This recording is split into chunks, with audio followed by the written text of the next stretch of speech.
যা, লাইটারটা কোথায় গেল? লাইটারটাই আনতে ভুলে গেলাম। দাদা, দাদা, ও দাদা, দেশলাই হবে আপনার কাছে? আর সিগারেটটা নিয়ে যে দেশলাইটা পাচ্ছি না, আর কারো কাছে নেই এখানে। ও দাদা, দাদা, দেশলাই হবে আপনার কাছে?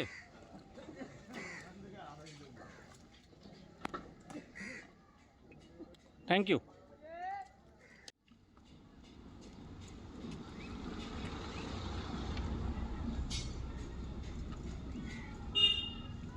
ও দাদা, দাদা, আপনি কি ভিজে গেছেন? এ পুরো দেশলাইটা তো ভেজা, সেদিন তো আগুন ধরছে না। এ কি, আপনি নিজেও তো সম্পূর্ণ ভিজে স্নান, গঙ্গায় ডুব দিয়েছিলেন নাকি? আপনার কাছে তো এক্সট্রা জামা কাপড় এমনকি তোয়ালেও নেই। এইভাবে জলে কেউ ডুব দেয়? আপনার শরীর তো দেখছি পুরো বরফের মতো ঠান্ডা। চলুন, উঠুন, আমার সাথে আসুন। এই ভেজা শরীরে বাড়ি ফিরবেন কিভাবে? অন্তত আমার রুমাল দিয়ে মাথাটা মুছে নিন। আপনার বাড়ি কোথায়? কোথায় থাকেন আপনি?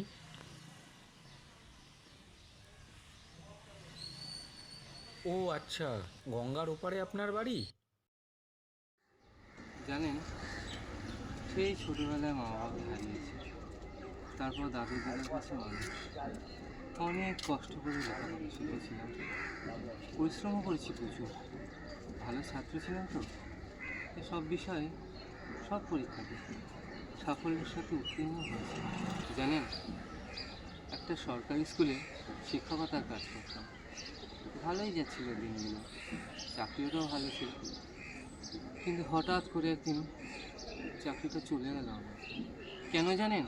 শুধুমাত্র যোগ্য আর অযোগ্য শিক্ষকের টানা পড়েনি। জানেন, বেঁচে থাকার লক্ষ্যটাই আজ হারিয়ে ফেলেছি। ওই অতল জলরাশির তলায় জীবনটা আমার তলিয়ে গেছে। কে ফিরিয়ে দেবে বলুন তো আমার সেই অক্লান্ত পরিশ্রমের 10টা বছর? কেউ পারবে ফিরিয়ে দিতে? বলুন না, বলুন। দেখুন, আপনার অনেক কথা শুনলাম, আপনি বললেন, সত্যিই কষ্টজনক সেগুলো। চাকরি চলে যাওয়াটা যে কোনো কারোর কাছে একটা কষ্টকর ব্যাপার। কিন্তু একটা কথা কি জানেন তো, জীবন কিন্তু এখানেই শেষ নয়। আপনি দেখুন, আমরা এপারে বসে আছি, ওদিকটা দেখুন, দেখে মনে হচ্ছে না কত সুন্দর ওপারে? দেখুন গাছ গাছালি, কত সুন্দর একটা ইন্ডাস্ট্রি বেল্ট, কত কি মনে হচ্ছে। কিন্তু আপনি যখন ওই পারে যাবেন না, মনে হবে যেন ওই পারটাও এরকম ফাঁকা। আপনি যেমন আজ ভাবছেন আপনার মনের এই কষ্ট, চাকরি চলে যাওয়া, যোগ্য অযোগ্য, এই নিয়ে চিন্তা করছেন, তো এর পরবর্তী সময়টা আর একটা পার্টও থাকে, সেটাও কিন্তু আপনাকে শুনতে হবে, জানতে হবে। তাহলেই কিন্তু আপনি জীবনে বেঁচে থাকার অর্থটা বুঝতে পারবেন। তাহলে আপনার সাথে এত কথা হলো, আপনার নামটাই জানা হলো না। আপনার নামটা কি? নাম নাম একটা ছিল, কিন্তু আজ যে আর কোনো নাম নেই। আপনি আমাকে পার্থ বলে ডাকতে পারেন, ধরুন ওটাই আমার নাম। আপনার পরিবারে কে আছে? কোনো ভালোবাসার মানুষ নেই? পরিবার, ভালোবাসার মানুষ? পরিবার বলতে ছিল আমার শুধু একটিমাত্র বোন। সেও দুরারোগ্য ক্যান্সার আক্রান্ত ছিল। বহু বছর তার চিকিৎসা করেছি, কিন্তু শেষ সময় টাকার অভাবে তার চিকিৎসাটুকু সম্পূর্ণ করতে পারিনি। বোন আজ আমাকে ছেড়ে চলে গেছে, আমার আর কেউ নেই।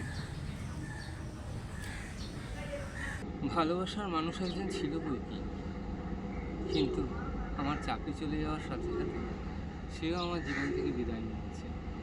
আজ এই সারা পৃথিবীতে আমি একদম একা। আপনি একটু বসুন, আমি কিছু অর্ডার নিচ্ছি, ঠিক আছে? হ্যাঁ নিন ডাক্তারবাবু, ডাক্তারবাবু, হ্যাঁ নিন ধরুন, একটু মাজা খান, একটু ঠান্ডা গলা এত সুন্দর হলো, একটু গলাটা ভিজিয়ে নেওয়া যাক, তারপর না হয় বাকি আলোচনায় আমরা আবার করবো। এত কষ্ট করার কি দরকার ছিল বলুন তো? না না, এটা কষ্টর কিছু নয়, এটা তো মানবিকতা। পরিচয় যখন হলো তখন একবার ফোন নাম্বারটা দিন। তো আসুন, একটা সেলফি তোলা যাক আপনার সাথে।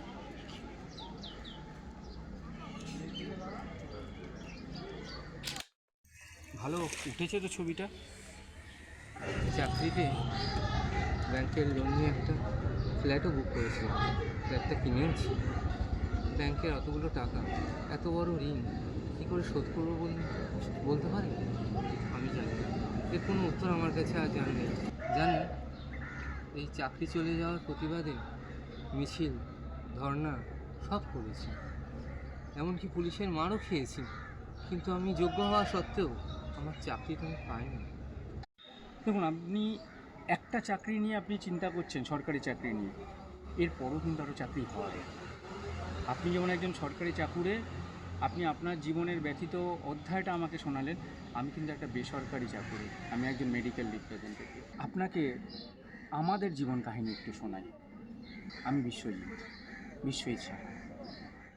একটা সময় করোনা পিরিয়ডে আমি একটা খুব ভালো কোম্পানিতে কাজ করতাম। সেই সময় না আমার জীবনটাও বদলে গেছে। আমিও যে একটা সুন্দর, একটা হ্যান্ডসাম স্যালারির চাকরি করতাম না, সেটাও শূন্য হয়ে গিয়েছিল। করোনার পরবর্তী সময় আমার একটা ফুটফুটে পুত্র সন্তান জন্ম নেয়। ভাবুন, আমার হ্যান্ডসাম স্যালারি থেকে আমি জিরো, আমার ছেলে জন্ম নিয়েছে, আমার জীবনের অবস্থা কীরকম, কোথা থেকে সংগ্রাম করে আজ আমি আপনার সামনে দাঁড়িয়ে আপনার সাথে কথা বলছি।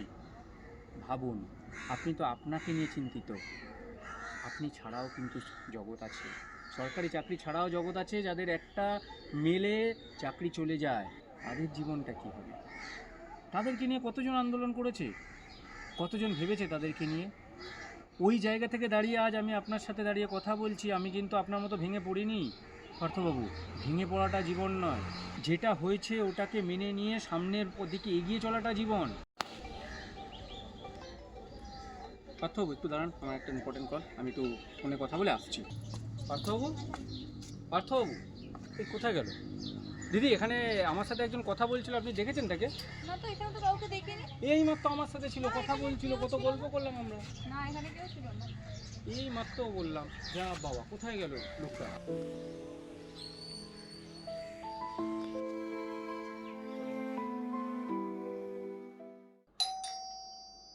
রামু, দেখ তো কে এসছে।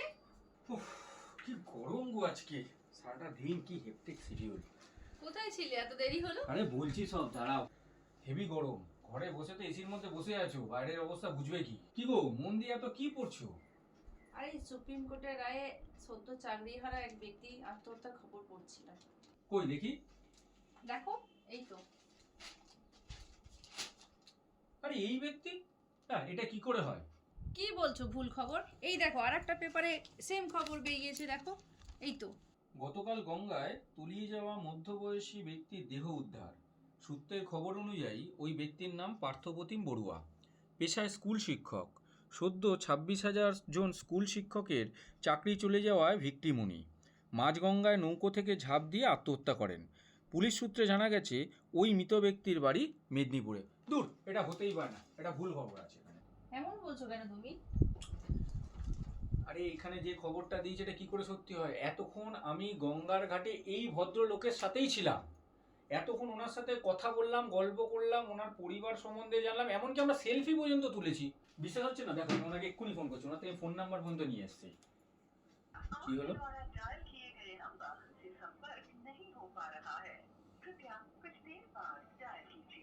এই তো দেখো, সুইচ অফ। তুমি বিশ্বাস হচ্ছে না? দাঁড়াও, আমি ওনার সাথে সেলফি তুলেছি, আমি তোমায় দেখাচ্ছি।